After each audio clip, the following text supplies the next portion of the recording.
We now begin the Patent Office Part panel discussion. The theme is IP administration related to trial and appeal systems in various countries and regions. Let me introduce our panelists.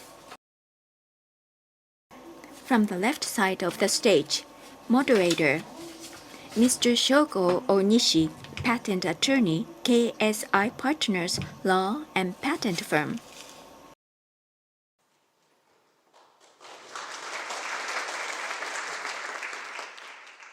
Ms. Zhang Xiaowei from CNIPA. She is Deputy Director of Biological Resources and Chemical Technology Appeal Division of the Re-Examination and Invalidation Department. Mr. Jin Geschwind from EPO, Chairman of Board of Appeal, Boards of Appeal.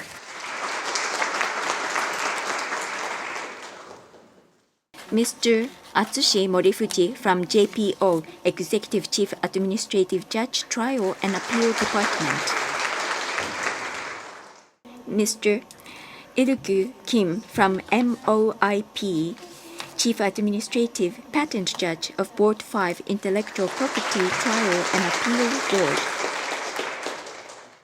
Mr. Michael Kim from USPTO, Vice Chief Administrative Patent Judge, Patent Trial and Appeal Board. He is joining us online. With these panelists, we will now begin the discussion. I now hand over to our moderator, patent attorney Onishi. Thank you. Thank you for the introduction. I am Shoko Onishi, patent attorney, serving as today's moderator. Together with the 5 panelists just introduced, we will discuss today's theme, IP administration related to trial and appeal systems in various countries and regions. For the next 2 hours, I will do my best to keep the discussion engaging. So, I will take a seat.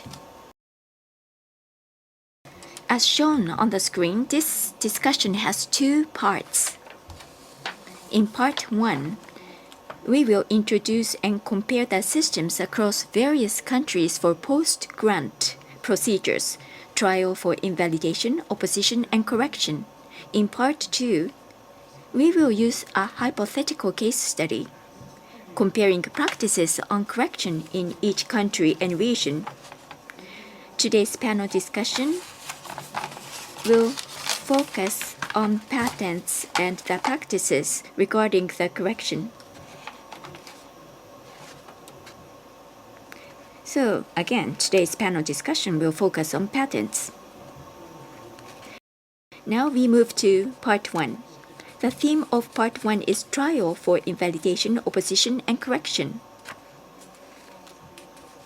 Now, how to proceed is I will ask each panelist. I will ask a question to each panelist.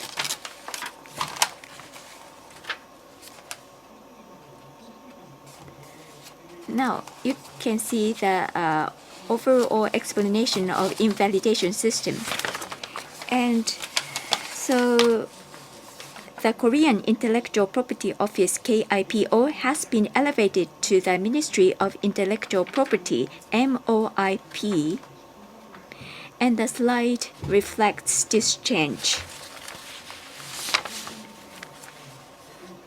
As shown here, EPO has no invalidation trial system, while the other 4 countries have equivalent systems.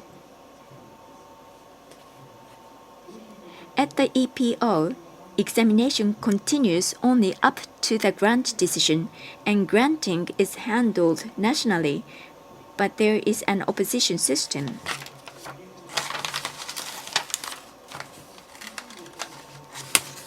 As you can see on the screen, all the 4 countries which has invalidation systems, it is inter-parties. However, for the eligibility for demandant, there are some difference. So I would like to ask Mr. Kim from MOIP in the case of Korea, it said that the examiner can themselves initiate a trial for invalidation, and how this could happen. So over to you, Mr. Kim. Thank you, moderator. Yeah. Before answering to your question, Hello, my name is Kim. It's my pleasure to be able to participate in this session. So I congratulate upon the 20th anniversary of the history of this society.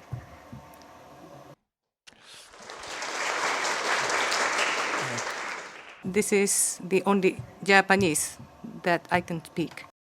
yeah, I will make my speech in English from now on. Yeah. Yeah. It may sound somewhat unfamiliar to some of you, but in Korea, examiner as well as interested party can file a petition to invalidate the granted patent before the IP tap. Yeah. It is some kind of the minimum level of the legal safeguard to protect the public safety in cases that patent cause some kind of the public harm or the social problem. The examiner challenge validity of patent on behalf of general public. Since it is the minimum level of measure, the number of cases raised by examiners is so small, so maybe 1 or 2 cases per year. Yes. If you have a further question, please feel free to ask me. Yeah. Mr. Kim, thank you very much. So actually today there are two Mr. Kims, Mr. Kim from Korea and Mr. Kim from the US. So next question is another Kim, Mr. Kim joining from the US and joining online. So regarding the USPTO, I'd like to ask to Mr. Kim in the United States. So the demandant of an IPR is specified as a person who is not the owner of a patent. What is the reason why the owner of a patent cannot file an IPR? So Mr. Kim in the US, would you please answer to this question? Yes, thank you very much to the Judicial Symposium on Intellectual Property for the invitation and opportunity to participate. Thank you, Commissioner Kasai, as well as Moderator Onishi, and my esteemed panelists from fellow trial and appeal boards. So one of the reasons that the owner of the patent cannot file an IPR is that historically there have been many other mechanisms for an owner of a patent to correct an issued patent. For example, we have reissue procedures, which happen relatively early in the life of a patent.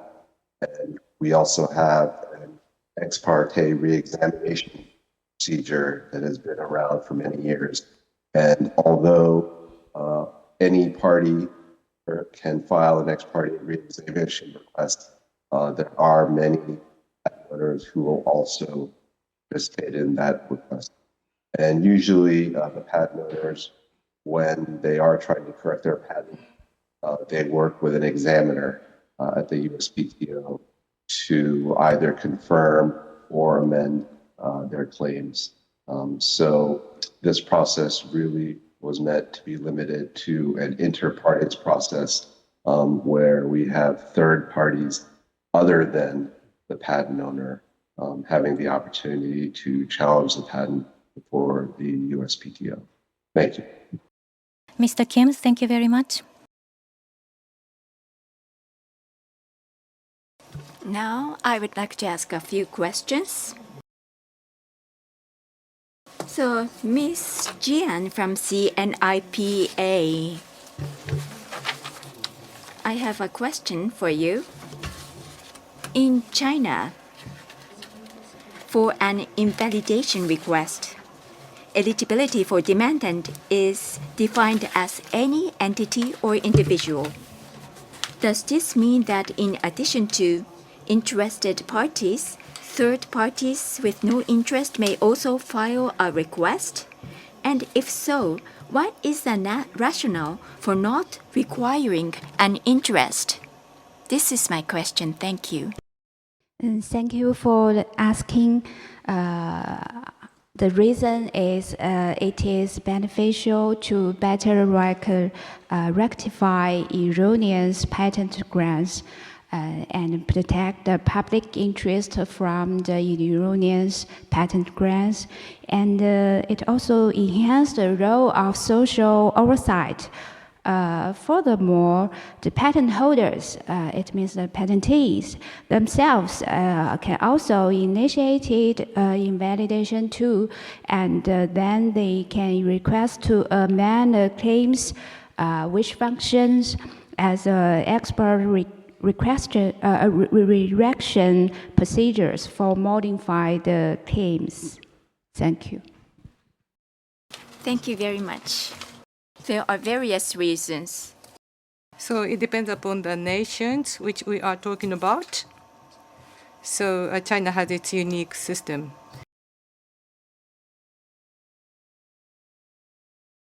Now, next, it's about the opposition. We'd like to move on to opposition system now. As you can see here, you are able to see the outline. And as you can see here, CNIPA, they don't have opposition, but Japan, Korea, and Europe, US also have opposition system. So Japan, Korea, and US and Europe have opposition, and also Japan, Korea, US have invalidation system. And here we would like to have a Q&A from Japan side. So Japan also have opposition system. Then which is more frequently used? And if you do know the answer, please tell me the answer.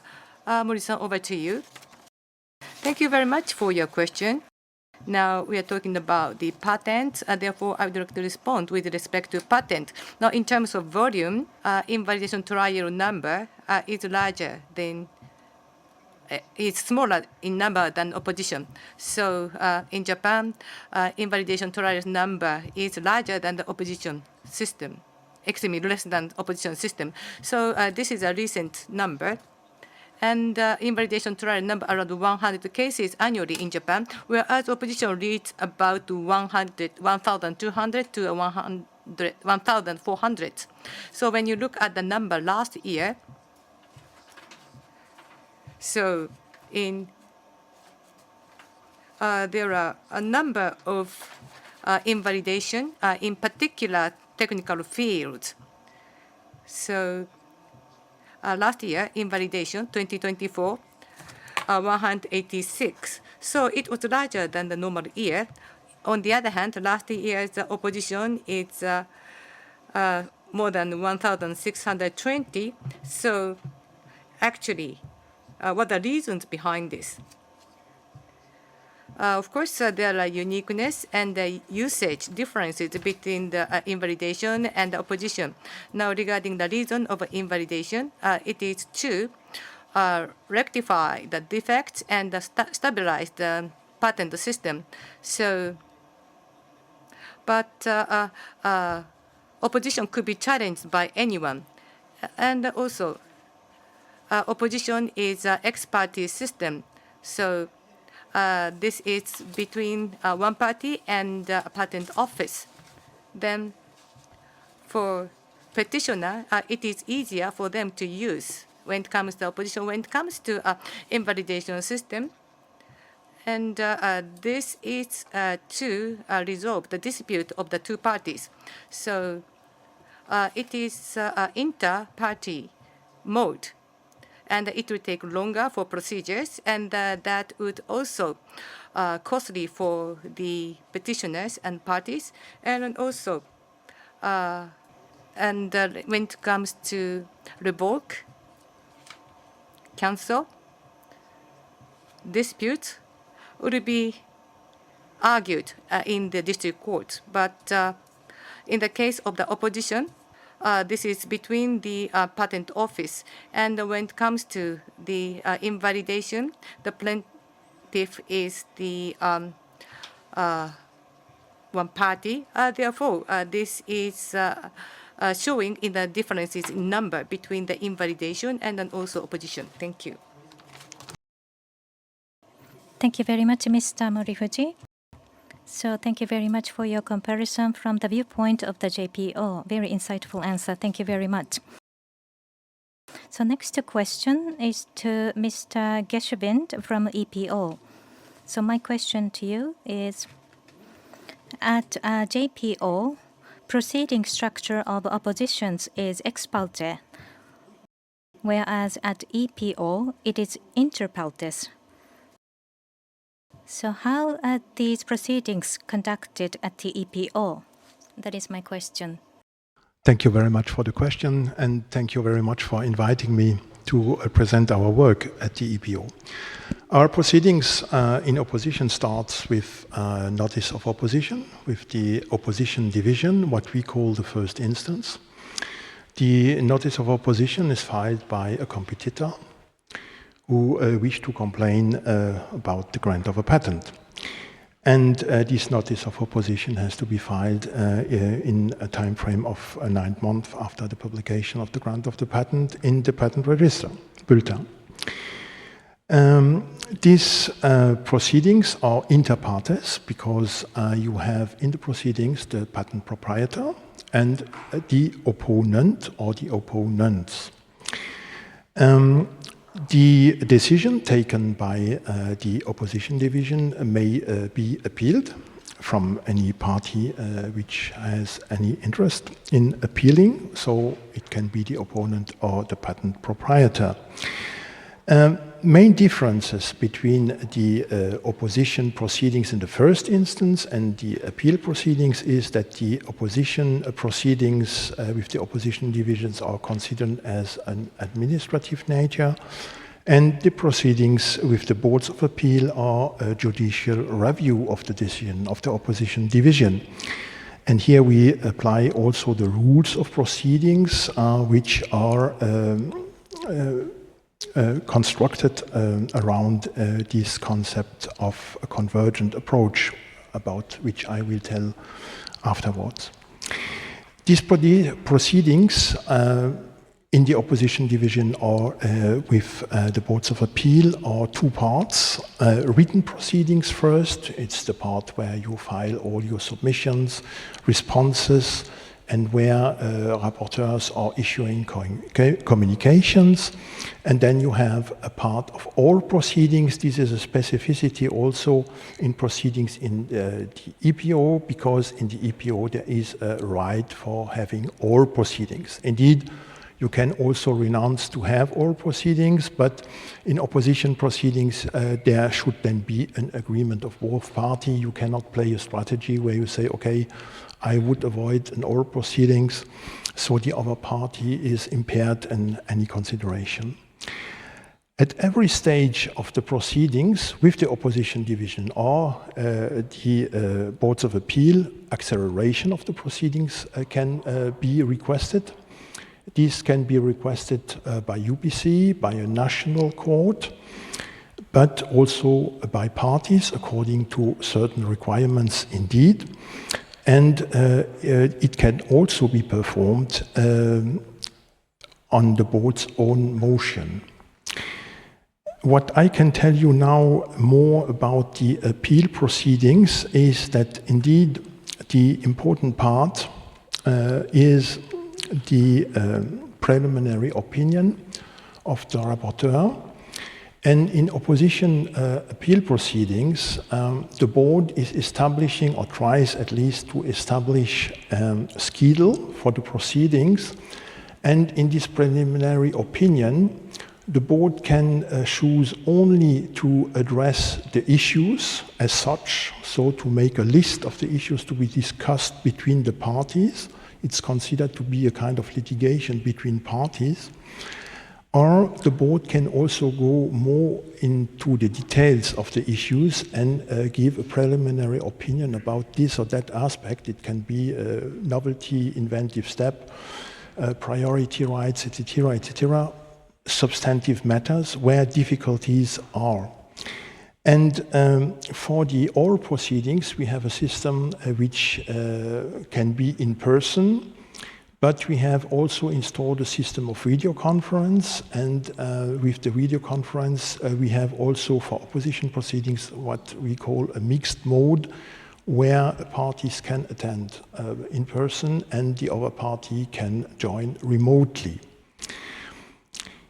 Important things also to know is that the conduct of these proceedings for the oral proceedings is that the oral proceedings are prepared in deep by the board. The board meets before the oral proceedings to look at all the issues to be discussed with the parties, and all the members of the board should indeed contribute. This means that a Board of Appeal is normally constituted by 3 members or 5 members. And among the board members, you have mainly technical members, but you have also 1 or 2 legal members.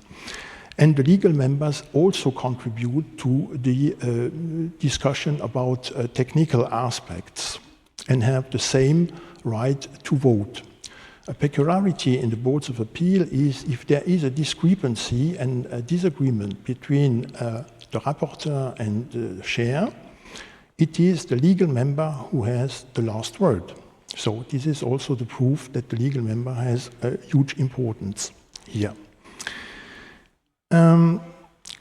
What is important also is to know that in appeal proceedings in particular, but in the opposition it's the same, the decision is announced at the end of the oral proceedings after deliberation, and minutes are issued in a certain time limit. For the Boards of Appeal it's considered to be at least 7 days after the oral proceedings, and the final decision has to be issued in 3 months of the oral proceedings after circulation among the members, which have to review.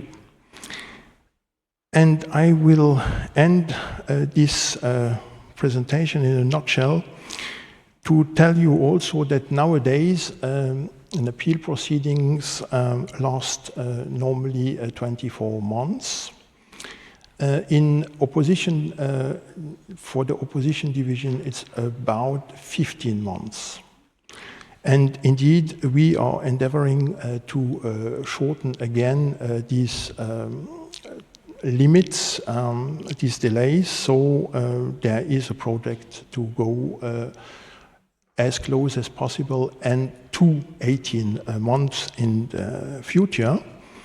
And this is in accordance also about requirements of the European Commission for the efficiency of justice. And I will not go now into the details, but if there are questions, I will answer that. So I hope this was what I can say in a nutshell. We can take the whole day to discuss this indeed. Thank you very much. Well, in Europe, even you have the examination system regarding opposition, so structure is totally different. Thank you for your elaboration. And the next theme is I would like to talk about the infringement lawsuit. In a patent infringement lawsuit, invalidity may be argued, and at the same time, an invalidation trial may be filed at the patent office. There is a possibility that the 2 decisions could differ. So when invalidity is argued in court and an invalidation trial is pending at the patent office in parallel, is there any coordination between the 2? And is such coordination provided for in the system? So I would like to ask these questions to each country. So first of all, Mr. Morifuji from the JPO in Japan, when an infringement lawsuit and invalidation trial are pending at the same time, is there any coordination between the 2, Morifuji-san? Well, thank you for your questions. And the coordination. From that word, the JPO's judgment contents and the timing of the final decisions, maybe you might think that there are some consultations between these two JPO and courts, but that never happens. And JPO law, there are two classifications. One is the continuation of infringement, and is there any invalidation? So pending and invalidation. And number two is the panel decision. It can suspend the examination. And first of all, court and JPO, the information sharing. 168 articles, paragraph 3 and 4 of the Patent Act has such rules. Based on such rules, when the court will report the top of the JPO that the infringement file had been conducted, and by JPO understanding the infringement file had been conducted, that will allow the JPO to finish the examination of invalidation. And 168, paragraph 5, and there is the invalidation defense in the infringement lawsuit. If that happens, the court will inform JPO of that information, and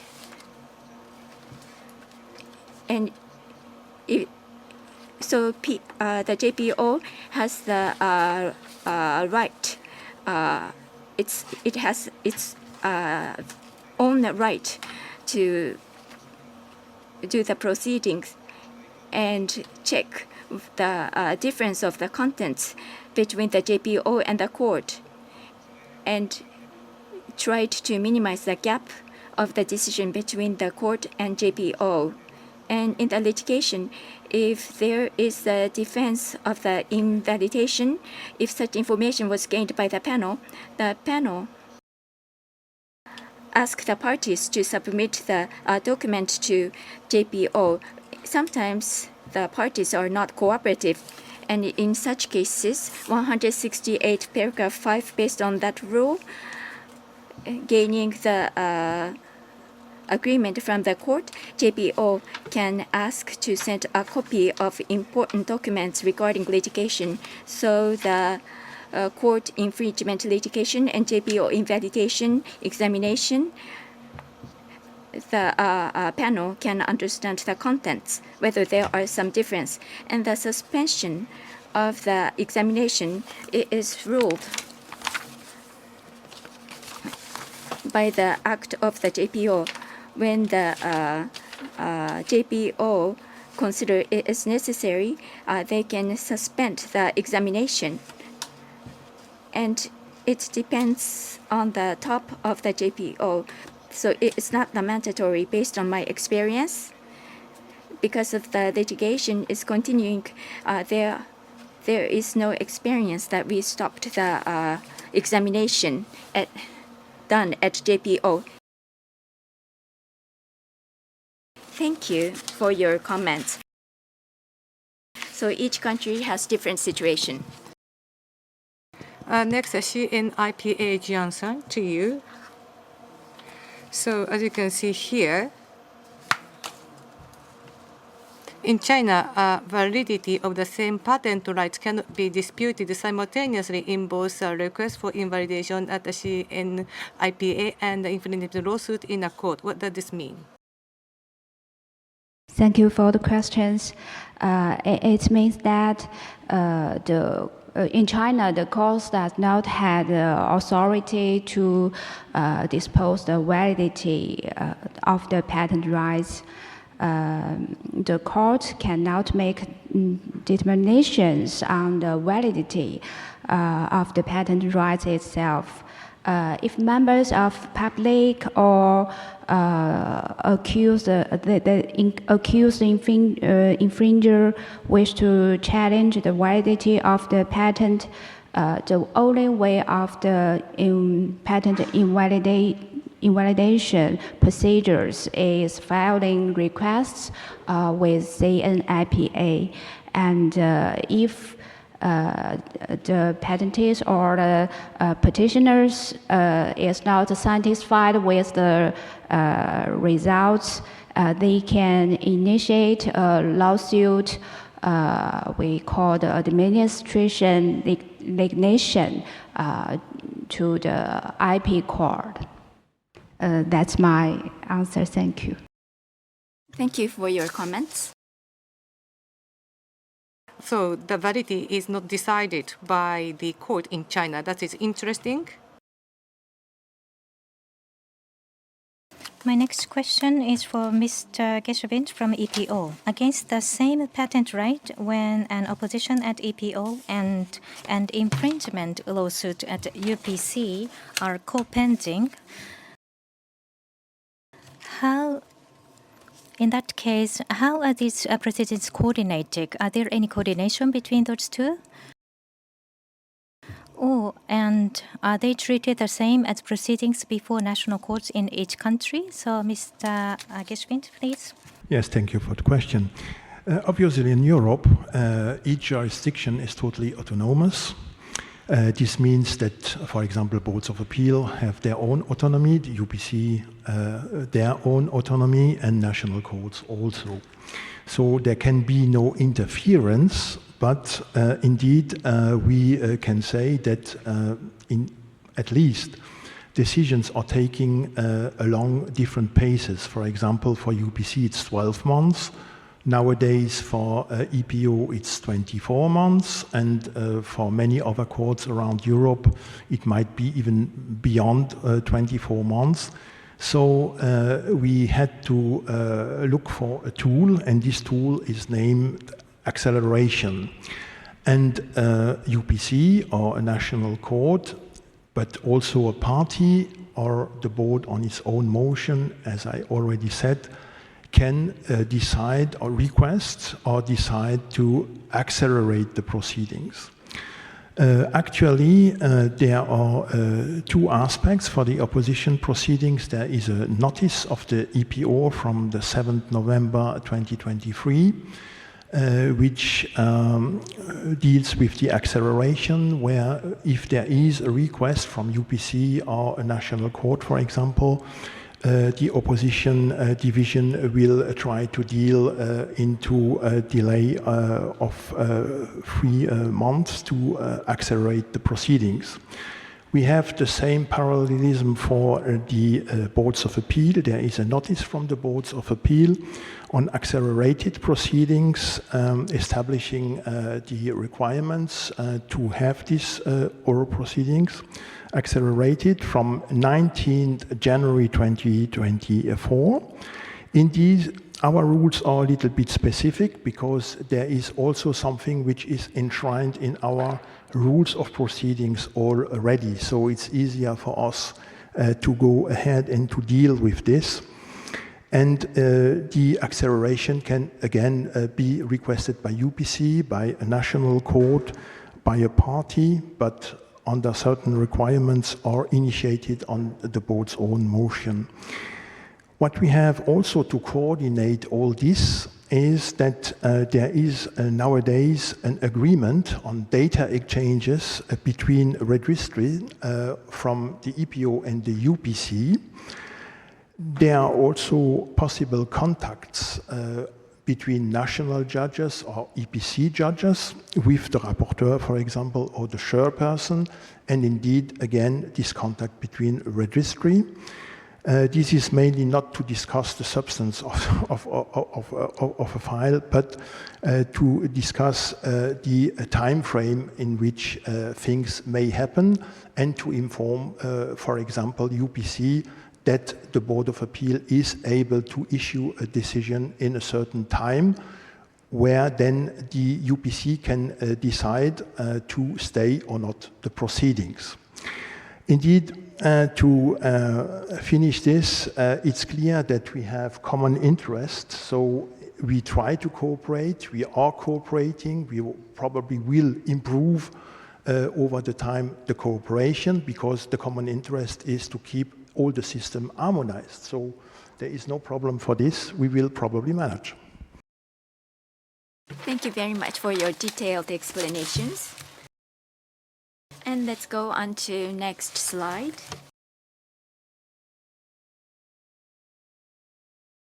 When an invalidation proceeding is filed, the patentee often not only argues in defense but also takes countermeasures by correcting the scope of claims.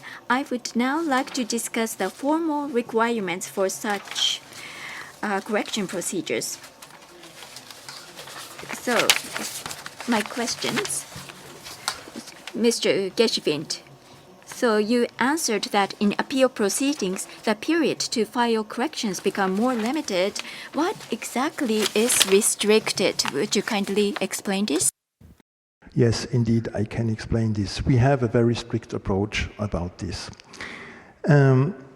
We have, since 2020, new rules of proceedings where we are applying this concept of convergent approach.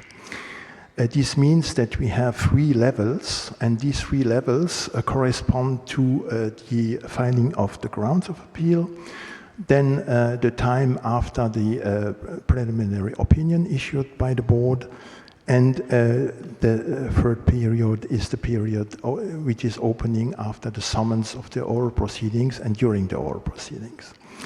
And the convergence is that it's more and more difficult to file amendments according to the stage of the proceedings. This means that normally, with the grounds of appeal, a party has to make his whole case, the complete case. This is enshrined in the rules of proceedings, because we are also nowadays working on a judicial review, and it's very important.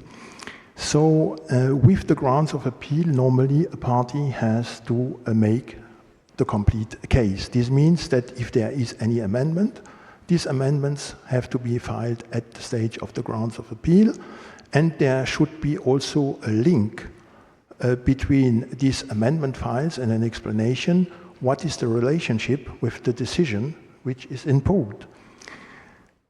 Even there, the board has discretion. There are discussions nowadays, and IP matters are the legal field where one can try to be very creative, to say they exist carry-over requests. This means there are some kind of requests which lasted somewhere in vicinity in the first instance, and then they are carried over automatically with the grounds of appeal. So I even do not have to reason something, and it's automatically in there. So there is a disagreement between boards nowadays, and mainly they are not accepted as such. So you have to reintroduce this with the grounds of appeal and to explain why it's maintained and to what it corresponds. Then when the board has issued the communication, things are getting more difficult. And if you file amendments, it should be a reaction indeed to the board's communication, or for example, to the other party's response. You have to justify why you are filing this at that stage of the proceedings, why it was not filed beforehand. And then comes the period where, after the summons for oral proceedings and the discussions during the oral proceedings, where in general you have to demonstrate that there are exceptional circumstances. It's not that difficult, but however, this will really limit the possibility to file further auxiliary requests and amendments in oral proceedings. But it can be a reaction to an argument, or it can be also a reaction to a discussion which occurred during the oral proceedings. But it's then even more difficult. So I repeat, with the grounds of appeal, it might be a kind of front-loading. This is what in the practitioner will name. It's not to file 100 requests and amendments, but the most promising and relevant ones, to be able to explain why they are there and what is the relationship and the link to the decision. After the communication, a preliminary opinion is never, ever an invitation to file further requests. We are in the appeal stage, so it's a review of the decision. So again, there should be a link. If there is no link, it's more difficult. And then, indeed, the very restricted ever possibility during the oral proceedings to file something. Thank you for your comments. I have a question to China. Ms. Jan, after grant of a patent right, the only opportunity for amendment is a response to a request for invalidation. It's possible for patentees to initiate amendment of the claims themselves. For example, is it possible for the patentees to file a request for invalidation and then make amendments? Is it possible? Ms. Jan, please. Thank you for the questions. I think the patentees can use the invalidation case to modify the patent. They can initiate invalidation case himself or herself. But there are some principles of corrections as follows. Such as the title of the subject matter of a claim cannot be changed, the extent of protection cannot be extended as compared with that in the granted patent, and the correction shall not go beyond the scope of disclosure contained in the initial descriptions and the claims. And addition of the technical features can not include in the claims as granted is generally not allowed. So what they can amendment is limited. Corrections are generally limited to the following matters to further limit the scope of claims, to correct various errors and delete a claim, to delete a technical solution. So that's what they can amend in the invalidation case. That's my answer. Thank you. Thank you very much, Mrs. Jian. And next question is for Mr. Kim of USPTO. Regarding IPR and PGR, a motion to amend must be filed within 3 months from the validity challenge being raised. Does this mean amendments cannot be made after 3 months have passed? So, Mr. Kim, would you please give us an answer? Yeah, thank you very much for the questions.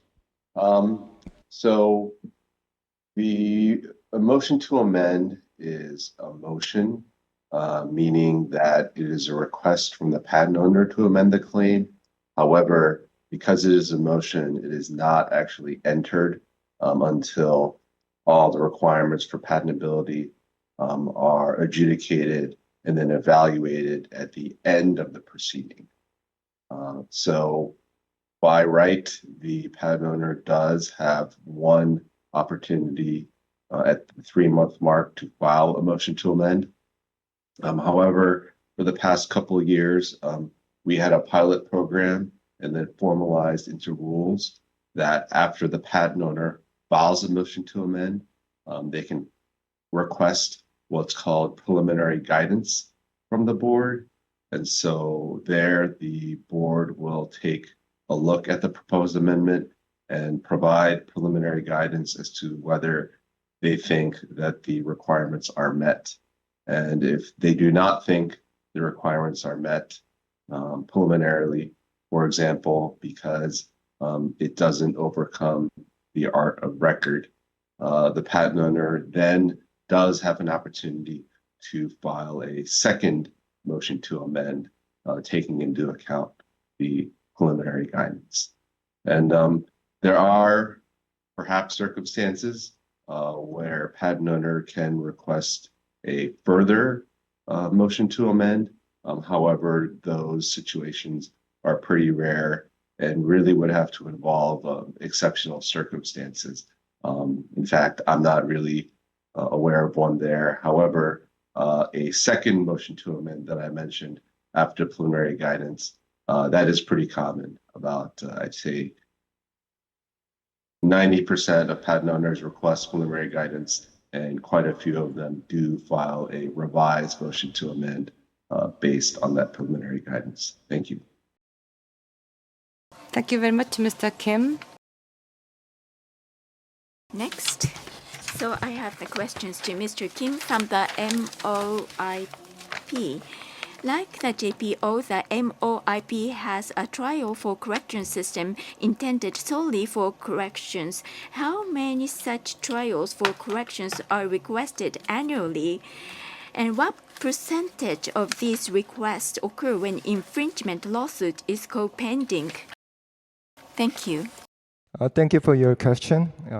As a moderator mentioned, in Korea, there is the separate correction process, called the trial for correction, like Japan has. As you can see, the table on the screen, in addition to trial for correction, we have also another correction process during proceedings in which the validity of a right is disputed, such as the trial on invalidation and the petition for patent cancellation. The number of cases of trial for correction is around 120 to 150 per year. Yeah. Since the correction is one of the ways to defend their right of patentees, when patentees face the infringement lawsuit, they may file the petition of a trial for the correction before the IP theft. But unfortunately, there is no statistical data, the number of trial for correction, which are co-pended with infringement lawsuit in Korea. But in my feeling, around the 10% or 20% of trial for correction cases belongs to the co-pended cases with infringement lawsuit.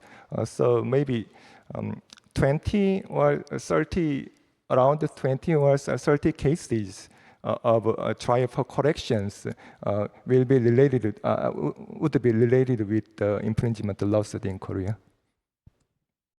Thank you very much, Mr. Kim. Next.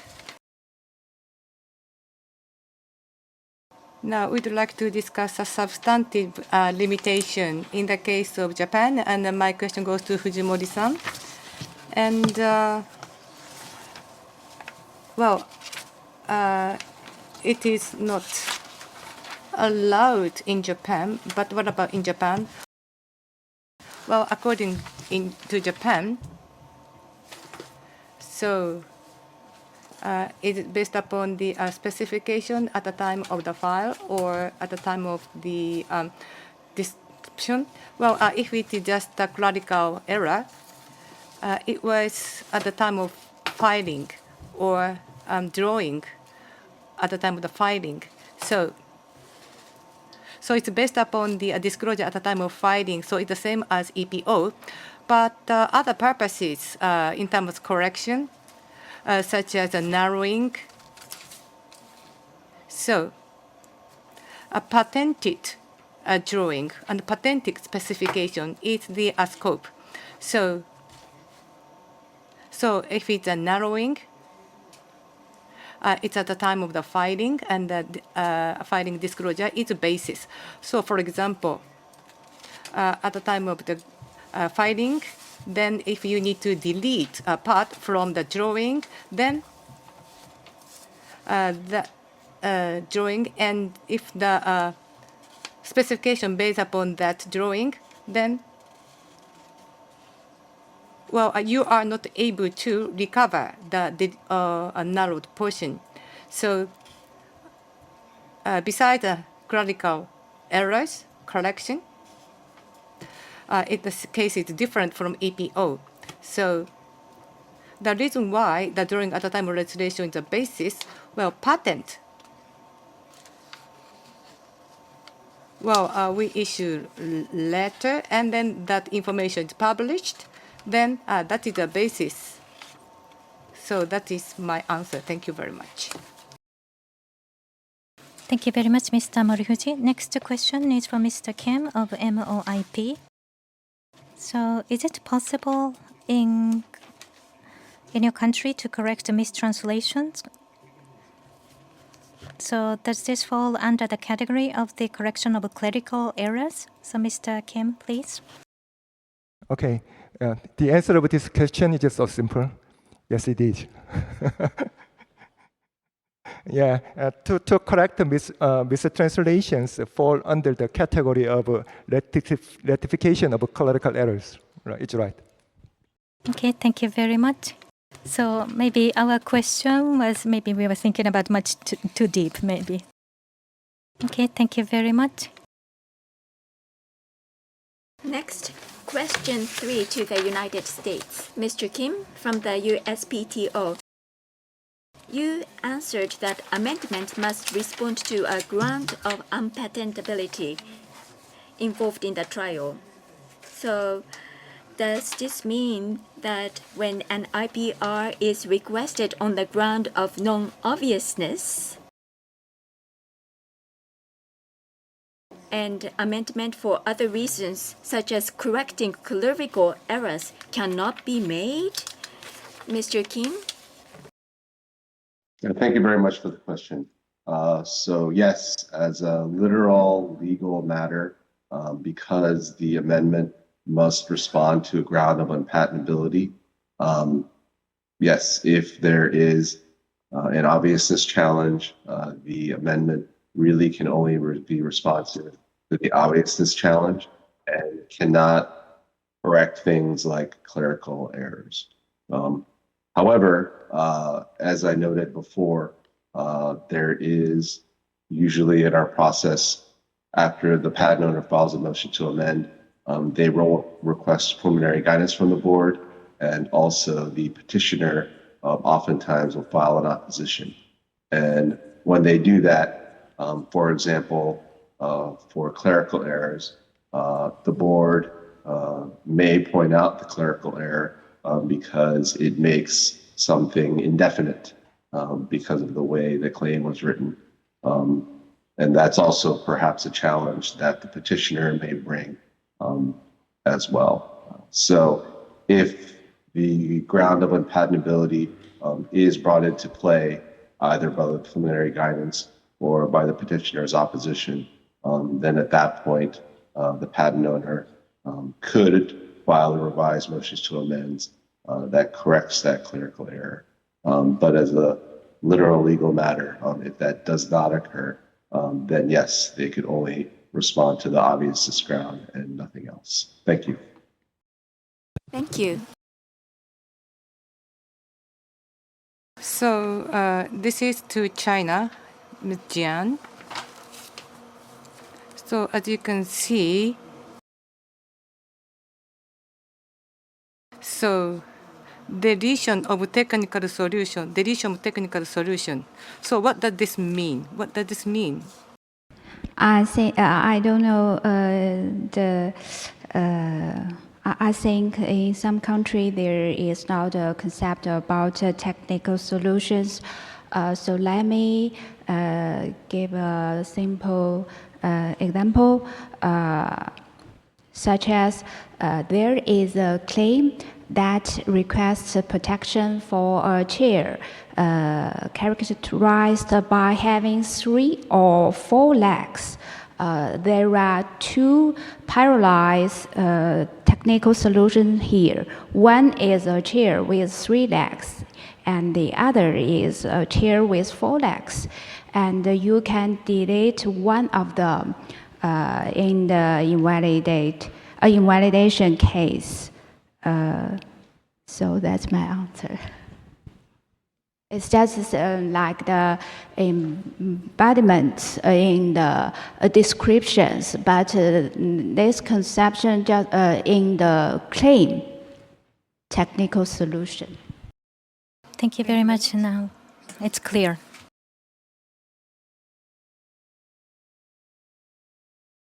Okay, next is also the question to Mrs. Jian.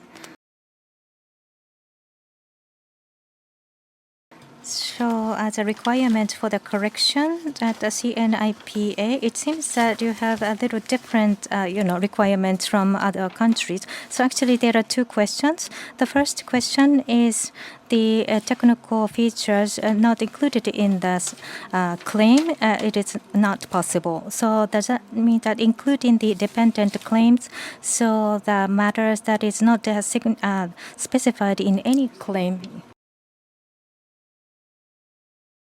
And also, I'll read. Title of the subject matter of a claim cannot be changed. So we don't understand what it means. So could you please explain about that? Thank you for the questions. For the first one, the addition of technical features and not included in the claims as granted is generally not allowed to add to the claims. The answer is yes, it can't be added. And for the second question, the title of subject matter of the claim cannot be changed. It means that, let me use the previous example again about the chair.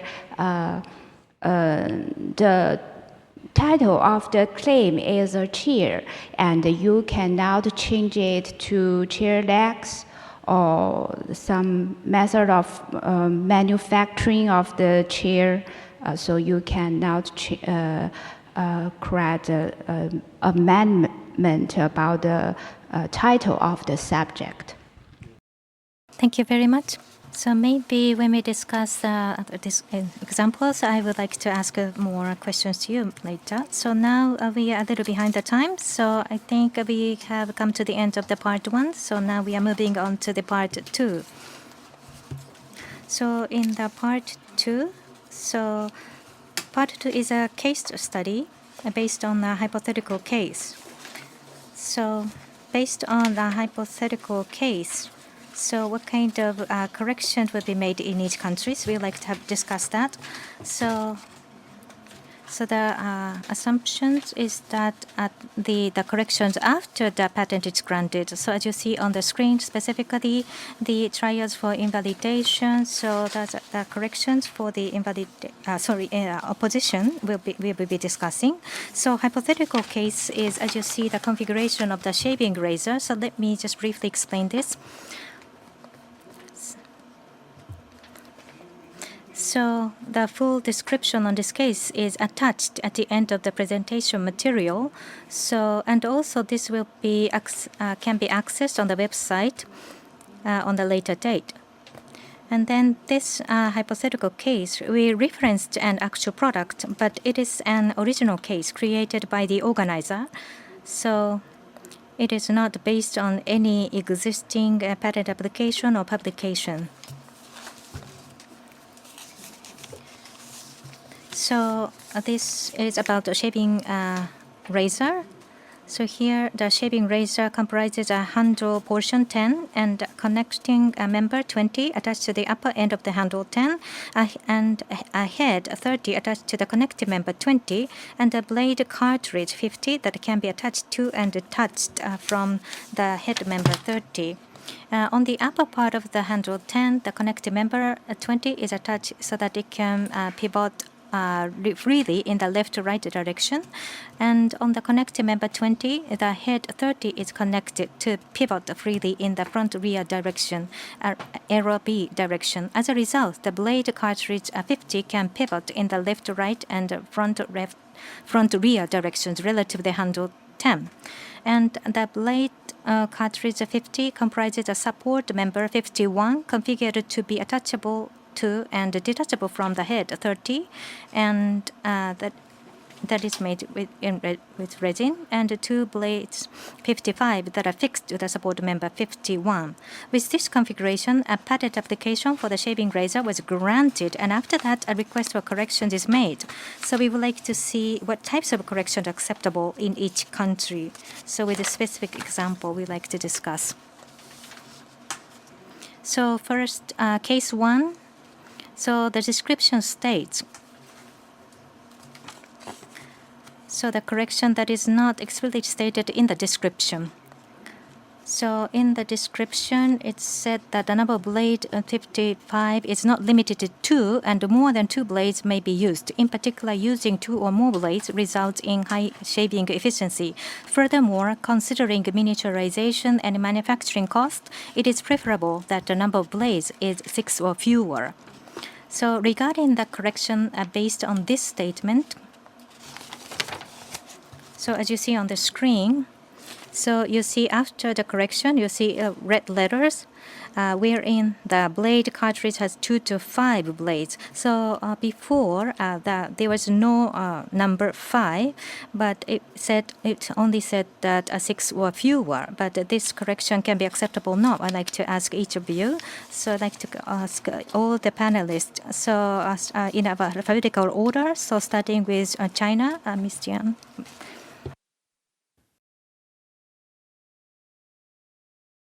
Thank you for the questions. In this case 1, we considered 2 to 6 is a range. If the patentee didn't describe any specific value in this range, he or she cannot end it into claims in both in invalidation case and in substantive examination, according to Article 33 of the China patent law. Next, Europe. Mr. Geshpin, please. Yes, thank you. Don't be surprised. I will often answer likely yes or likely no. The reason for this is that indeed we have to take into consideration the rules of procedure of the Board of Appeal, and also the fact that there is often not one answer fits all situations. I will speak about my own experience, and indeed it's my own opinion and not mainly the JPO's opinion. So having said this, for this case 1, I would say likely yes. Why? Because the original application discloses or provides a disclosure and a basis for the range of number for 5 blades. However, even if we consider this substantial likely yes, we have to consider in appeal proceedings the stage on which this amendment may be filed. And when I said, okay, there seemed to be a basis for the claimed range, if you file this with the grounds of appeal, probably the board will exercise the discretion and admit it. But after a communication or in the oral proceedings, it would be very difficult to explain to the board what this means according to procedural economy to file something at a late stage of proceedings where there is already a basis in the description and it was never filed in the first instance. And then it is likely that it will be not admitted, even though, substantially speaking, it would be an acceptable amendment. But it's rather too late to do this. This is my answer. And probably in examination, the discussion would be different, or in the opposition division, because this is the moment to file this kind of amendment. So next, JPO. So conclusion first, regarding the correction for case 1, it would be acceptable. So that meets the requirements. So more specifically, the correction in the case 1, the number of the blade cartilage, the before correction, it was not clearly mentioned, but it said a multiple number, but so 2 or more or 6 or fewer. So I think that this can fall into the category of the reduction of the scope of the claims, and also no new matter addition either. And then regarding the addition of the new matter, so regarding before the correction, considering the miniaturization of production cost, the number of blades is stated to be preferably 2 or more, but 6 or fewer. So of course that the number of blades must be an integer, so it is very clear. So changing it to the number of blades as 5 is equals to the reduction of the scope of the claim. So that is why it is acceptable. Thank you very much. Next, Kim-san from Korea. Okay, the conclusion is the same with the executive chief judge of JPO, yeah, and his explanation is so similar with mine. In our regulation regarding the correction, briefly speaking, there are 3 requirements for correction. The one is it should be reduce the scope of claims. And the second is it should be within the scope of the descriptions or drawings in original specification. The third one is it should not substantially extend or amend the scope of claim. In this case, the corrected part is multiple blade, limit multiple blade into the cartridge has 2 to 5 blades. It is natural and clear that it is to reduce the scope of claim, and it is not substantially to extend or amend the scope of claims. But however, the number of 5 is not clearly mentioned both in claim and the description in these hypothetical cases. In Korea, in principle, description of the upper and the lower limit of the numerical value, which are not explicitly disclosed in the original description, would be considered as an addition of a new matter. Yeah. But however, considering the characteristics of a numerical limitation, where such range can be regarded as inherently disclosed in the original specification, it may not be deemed to be an addition of new matters. Yeah. In these cases, the blade number 5 does not explicitly disclosed in the original specification, but the statement, such as using 2 or more blades result in the high shaving efficiency, and it is preferable that the number of blades is 6 or fewer. From these expressions, it can be clearly inferred that the number of blades for within the range of 2 to 6. Thus, it can be considered that this part, corrected part, are inherently disclosed in the original specification.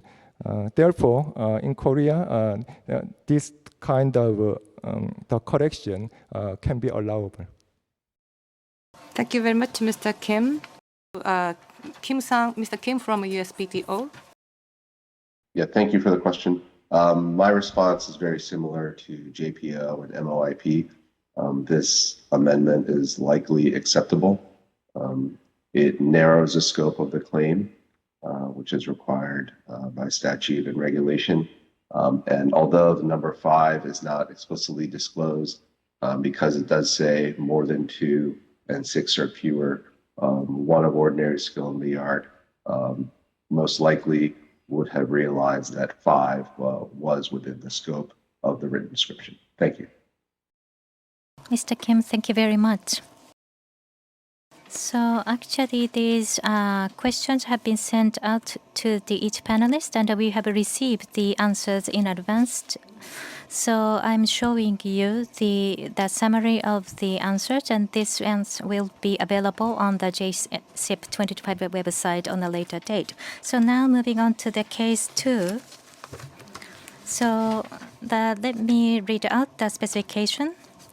So in the specification, it says the support member 51 is made of resin, preferably polypropylene, polyester, or polyamide, but in terms of durability, polyamide is preferable. And in addition, the resin for the support member 51 may have elastic modulus in the range of 500 to 2000 megapascal in accordance with ISO 178, preferably 800 to 1200 megapascal, and more preferably 900 to 1100 megapascal.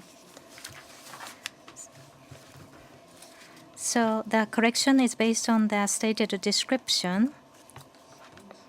So the range, so the phrase made of resin having elastic modulus in the range of 500 to 2000 megapascal is changed to polypropylene having elastic modulus in the range of 900 to 1100 megapascal.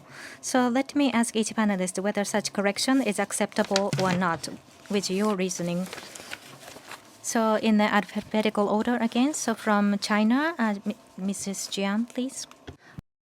For this case 2, my answer is although it narrows the scope of the protection, but there are some principles of corrections, such as the technical features not included in the claims as granted is not allowed. So the 900 to 1100 megapascal is not the technical features in the claims as granted, so it can't be accepted in our procedure. Thank you very much. Now, Gestin-san. Yes, my answer is also likely not. There is an undisclosed combination, this time with no explicit link between a narrow range of polypropylene and no clear and unambiguous disclosure of the range for polypropylene. So the only way to come out is to try, it's the reason why I say likely not, to explain to the board why the skilled person could interfere this combination from his knowledge, for example, etc.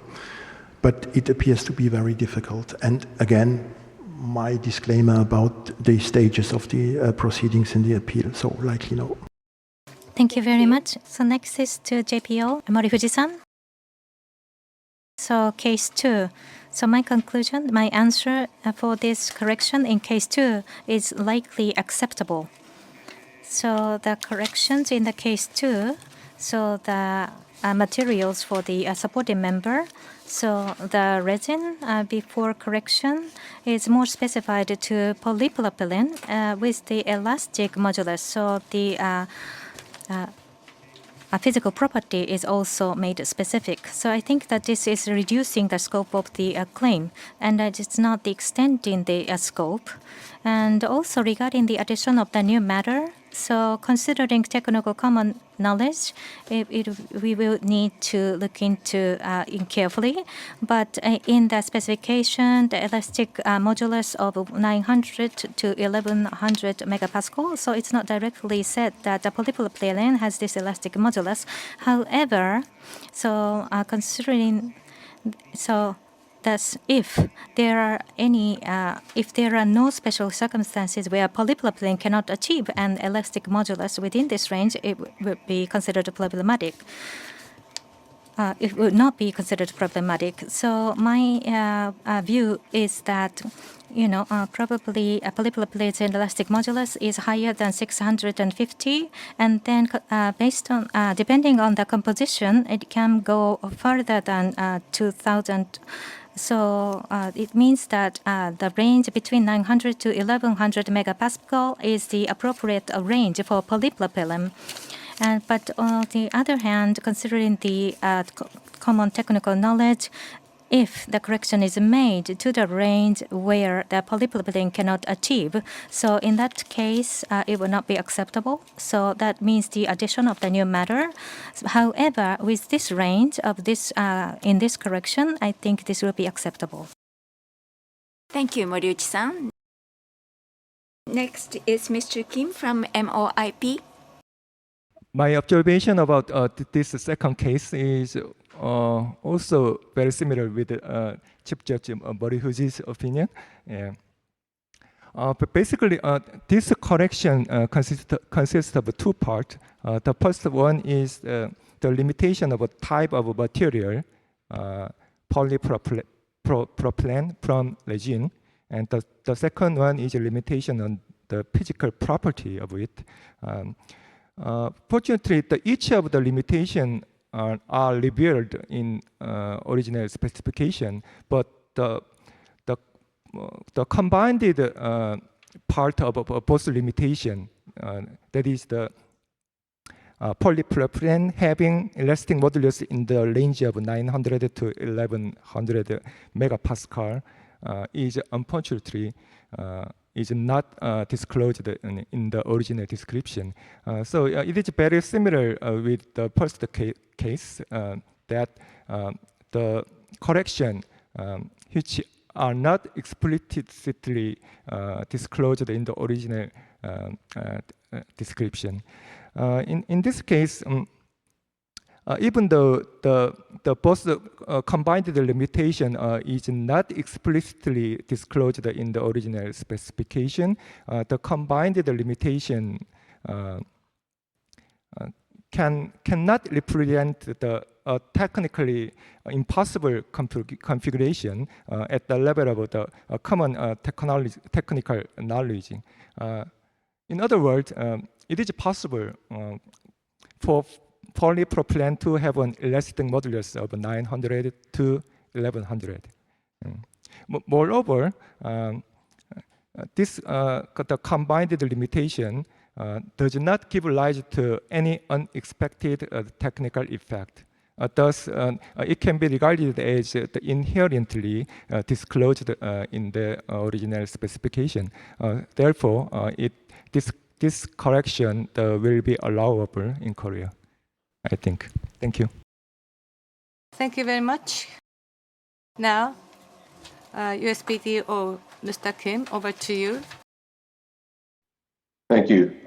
Yes, it is likely that this amendment would be accepted during a trial, assuming all other statutory requirements were met. The amendment correction does narrow the scope of the claim, and although it doesn't explicitly say that the polypropylene has an elasticity modulus between 900 and 1100 megapascals, it does say that about resins, and so it's likely that one of ordinary skill in the art would have understood that an elasticity modulus that applies to resins would also apply to a subset of resins or polypropylene.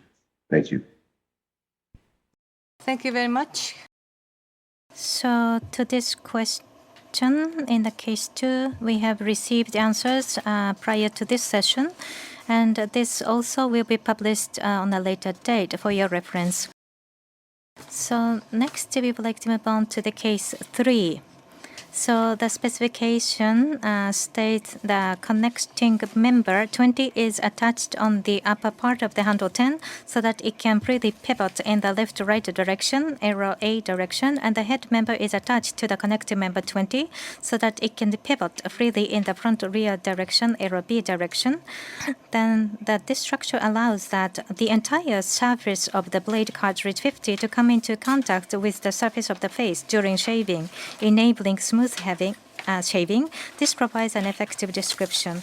So the correction is based on the stated description that there are 2 claims. So claim 1 and claim 2 are now combined in the correction. And then furthermore, as you see in red, so that's the entire surface of the blade cartridge to come into contact with the smooth surface of the face during shaving, enabling smooth shaving. So this effective description about effectiveness is added. So regarding this correction, I would like to ask each panelist whether such a correction is acceptable or not. So first, Mrs. Jian from China. I would say not acceptable again, and the reason is same with the case 2. So it's a short answer. Thank you very much.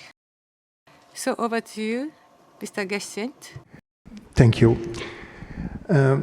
My answer is likely yes, because the pivoting functionality is on this unambiguously disclosed. The functional contact is also disclosed, and the amendment appears to narrow the claim.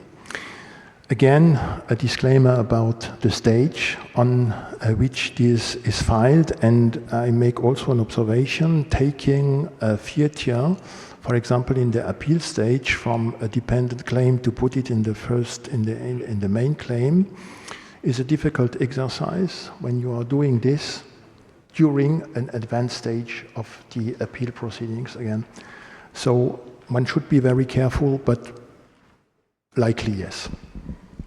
Thank you very much. Next, JPO, Mori Fuji-san, please. Yes, thank you. So my answer is for the correction in case 3 would be likely acceptable. However, so the request for correction or request for the trial, the requester needs to be careful for making a request. Otherwise, it might be judged as the not meeting the requirements for the correction. So the case of the 3 is that the matters, working effect is stated in the description, and then that is specifically identified in the claim. So I think that it's not going to be the new addition of the new matter.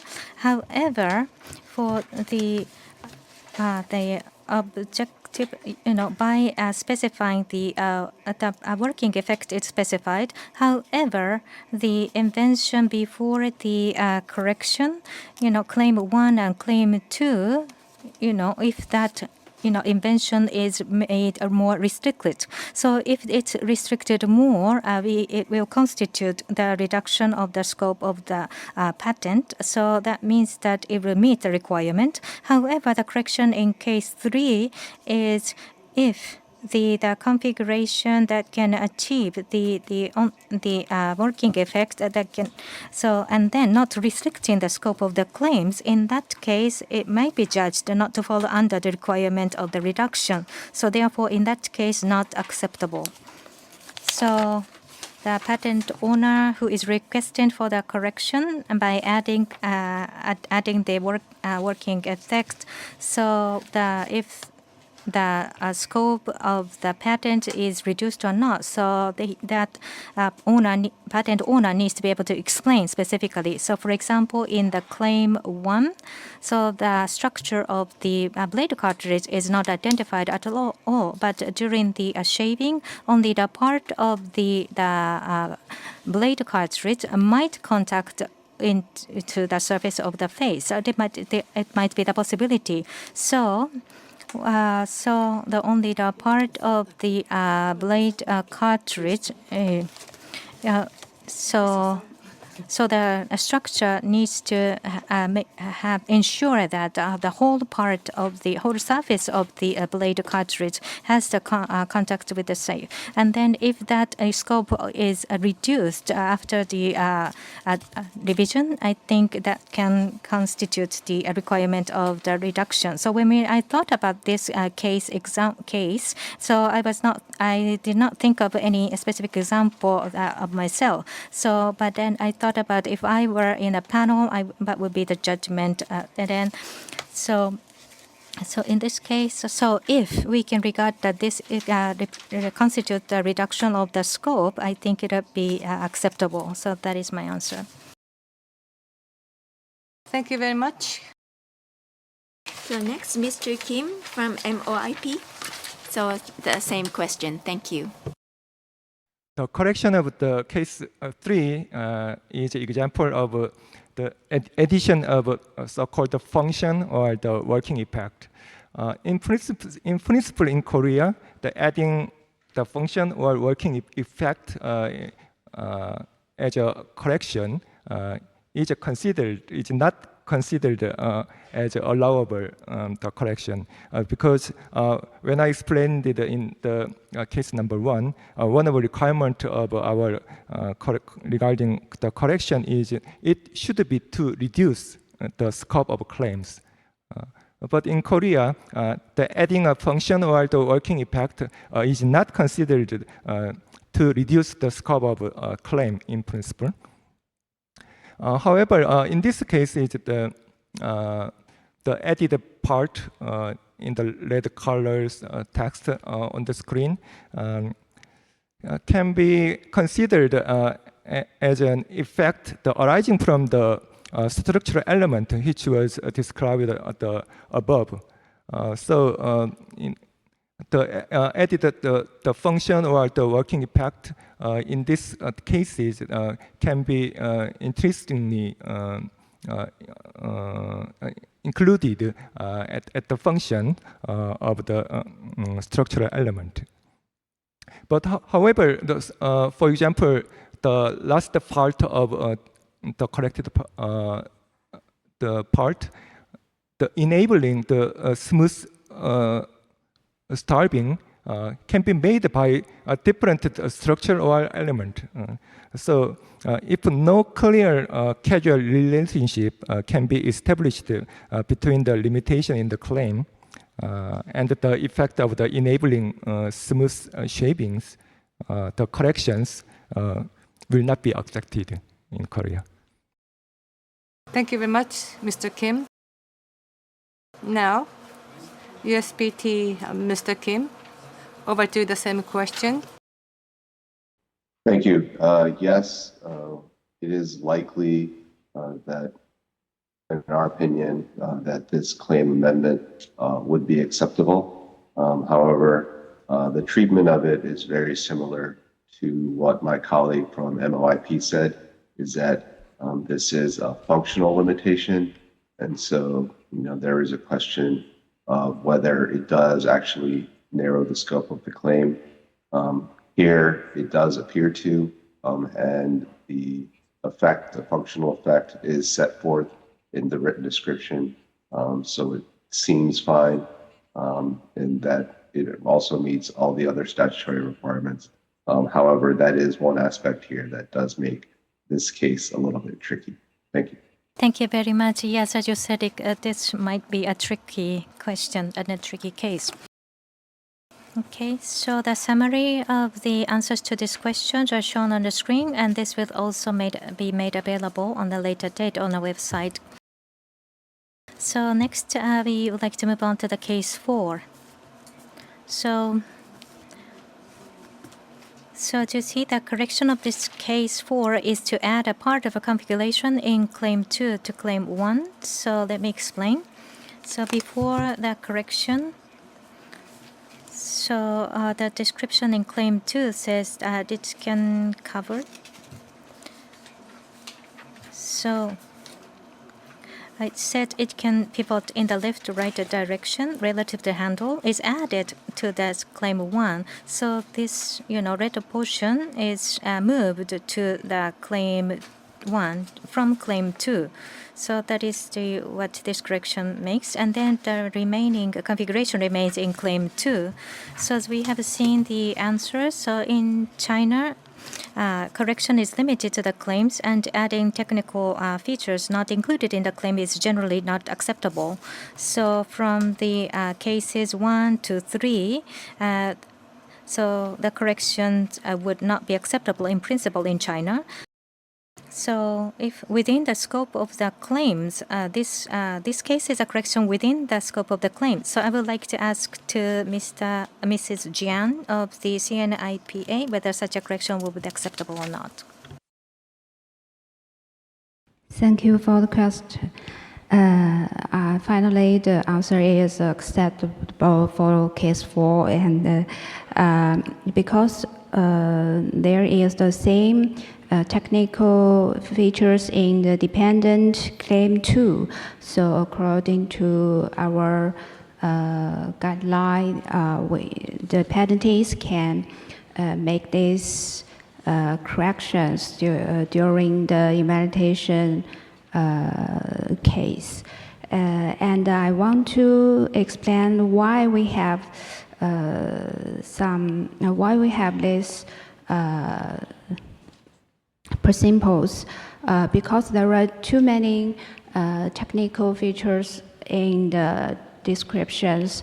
In the substantive examination, the applicant can pick some of them to add into the claims, but we think there are some difference in invalidation cases. We encourage patent holders to take patent drafting seriously from the start, rather than treating the invalidation procedure as equivalent to the substantive examination. So they can and the technical features in the claims as granted, but no technical features not included in claims as granted. Thank you very much. Mr. Geshin, please. I will say also here likely yes, because the pivot function left-right axis relative to the handle is unambiguously disclosed in the application as filed, and the skilled person is not faced with an addition of new technical features. So likely yes, but under consideration again of the stage for the appeal proceedings on which this kind of amendment is filed, because there is a feature which is taken from dependent claim 2 put into claim 1. So the question would have been, why not earlier? And with the grounds of appeal, probably yes, the board can exercise the discretion, but it will be difficult then after a preliminary opinion or during our proceedings. Thank you very much. So next, JPO, Morifuji-san, please. Thank you. So this correction in case 4, I think, would be acceptable. So the purpose of this correction is a reduction, I think, constitute a reduction of the scope of the claims and no extension of the scope. And also regarding addition of a new matter, so this is already mentioned in the claims, so it's not a problem. So suppose that in the claim 2, before the correction, so the matter specifying the invention, so there are 2 such matter, and then out of those 2, those 2, if those 2 matters are inseparable, and then only one of those 2 is shifted from claim 2 to claim 1, and then by doing so, if it gives the new technical feature, so in that case, it may not meet the correction requirement. So I'm not saying that this correction case is like that. But however, for example, in the lateral direction, if there are, multiple blades, and then also the feature of that the pivot, it can pivot freely, and if that specification in that way, so in that case, if I imagine in that case, so only that the phrase of the pivot freely to be shifted from claim 2 to claim 1 and separating from the other, technical feature. So in that case, it might be some concern about the addition of new matter.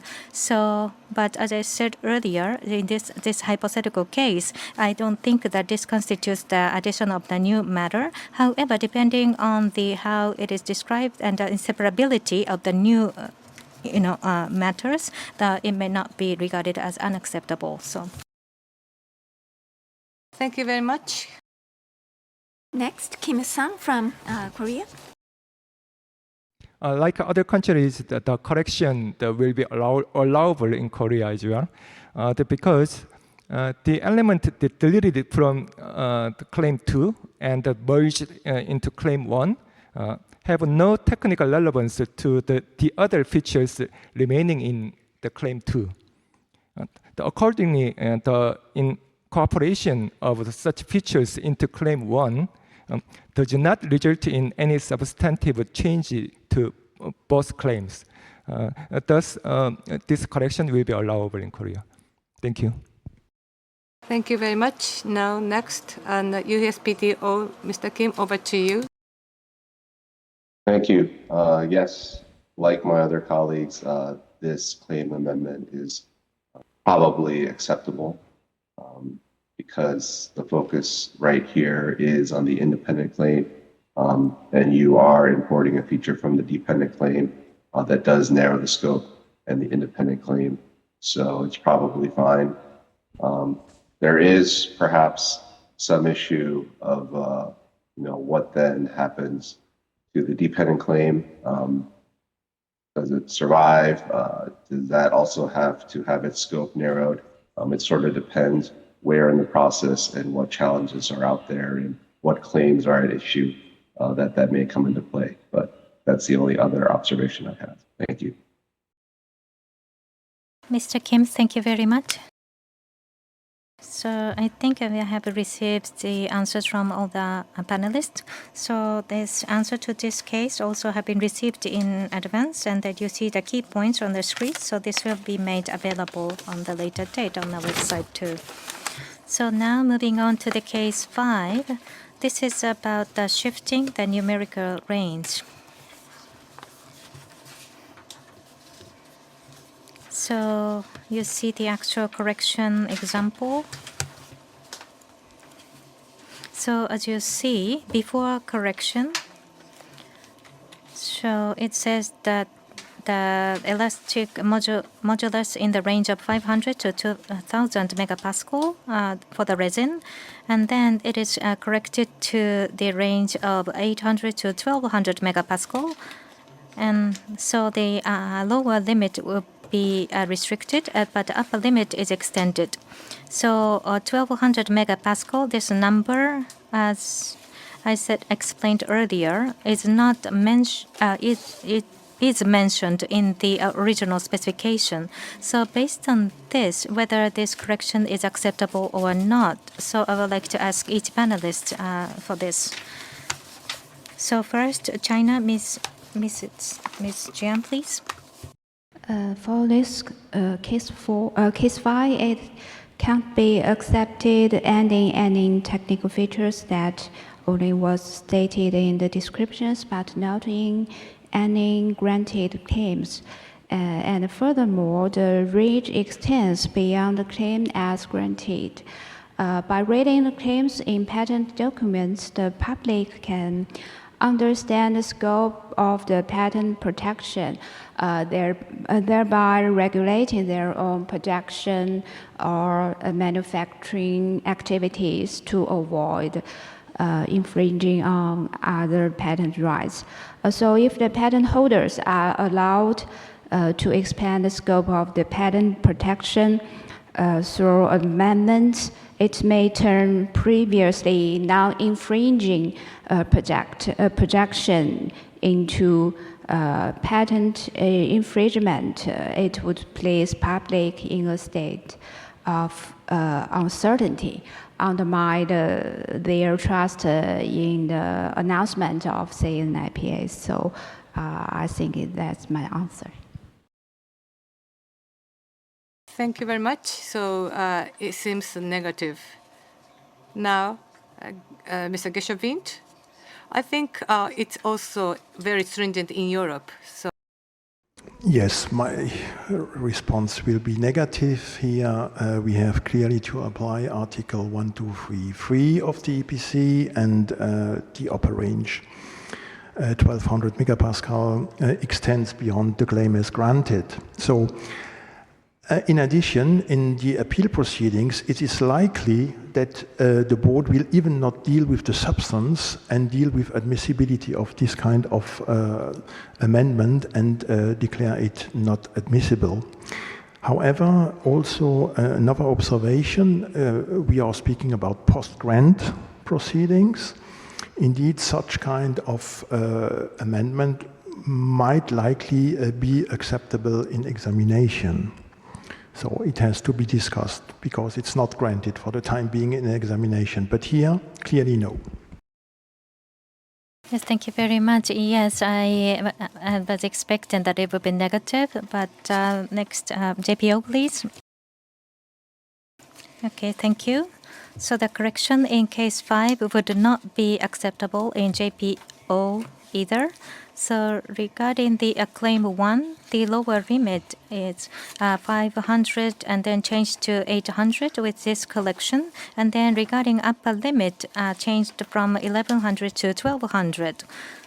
So the range was 500 to 1100, and then it was changed to 800 to 1200. So when we look at the range itself, it is correct changed to be narrower range. However, the upper limit is extended, so that numerical range that was not included before correction is now included. So it has been extended. So normally, when the range is made narrower, it is constitute a reduction of the scope. However, in this case, we cannot say that it is a reduction. And also, the scope of the claim, the extension is not allowed. So in this case, upper limit is extended. So that is why this case is not acceptable. Thank you. Next is Mr. Kim. Please. Yeah, this correction will not be allowable in Korea as well. As other panelists mentioned that in this correction, the upper limit of the numerical value was extended from the 1100 to 1200. Yeah. If we allow this kind of extension of a scope of claim, it may cause some unpredictable harm to the third party, so it cannot be allowable. Okay, thank you very much, Mr. Kim. Now next, USPTO, Mr. Kim. Could you please answer this question? Thank you. I agree with all my other colleagues. I really don't have much to add.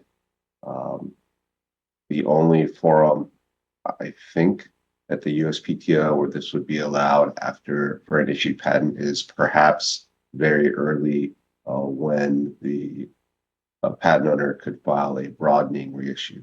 But other than that, for all the reasons stated, this is likely not acceptable in an IPR proceeding. Thank you. Thank you, Mr. Kim. Thank you very much. So with this case 5, we have covered all the cases we have prepared, and we still have time. So I'd like to have some additional questions. So to Mr. Geschwind, so I'd like to ask a question. So I think that you have various experiences, and so for example, so case 3, the effect is added. So the effective configuration is added. So regarding that, so Mori Fuji-san, the policy of JPO, you explained in detail, but at the EPO regarding this kind of addition, there are any policy or any rule or anything in EPO? I believe that this effect of smooth shaving linked to the structure is already disclosed also in the description, and this will not face the skilled person in the art with any new technical feature, so we will probably not object to this addition. Thank you very much. So when we prepared these questions and cases, we have thought about and discussed a lot about what kind of cases should be suitable to ask. And then we thought about what would be the tricky or there are some issues, that we wanted to ask such kind of questions. And then thank you very much for your variable answers. So personally, for myself, and also for other, patent attorneys who are joining here, I think that these topics are pretty much of their interest and also the type of question that I would like to ask personally myself. So thank you very much. I appreciate a lot for your valuable answers. So we would like to close the panel discussion for today. But before we close, Mori Fuji-san, representing JPO, would you please give a few words? Yes, thank you very much. I am Mori Fuji from JPO. So the 20th anniversary of IP High Court, so JSIP2025, and this is a second day today. And then the first part of the second day, day 2, so for the patent office part, and then we discuss the invalidation trial and opposition, and then compare the system in across countries, and then using the hypothetical cases, corrections and practices, we have made a comparison in detail. So I think that it must have been difficult to create and prepare these hypothetical cases, and I appreciate that these hypothetical cases that were easy to understand and also some detailed the topics of the practices. Thank you very much for Mr. Onishi to prepare such cases, and also China, Europe, and Korea, and thank you very much for the panelists coming all the way to Japan, and also now there is a very large time difference, but joining from the U.S., at a very late at night, Mr. Kim joining online from the U.S., even though the time is now, I think, 2:30, and it's very late, but thank you so much. So from all the panelists, the system and the practices for the system, we have received a lot of insightful input. So at a detailed level, we were able to see differences. So I think that this panel discussion was very fruitful, and I learned and insightful for me. And at the end of this discussion, and our audience and members, and also the people who are joining online, I thank you very much for joining today. So I hope that this panel discussion has stirred your interest and will be useful in some way. So with this, I would like to conclude my greeting, my words. Thank you very much for joining today.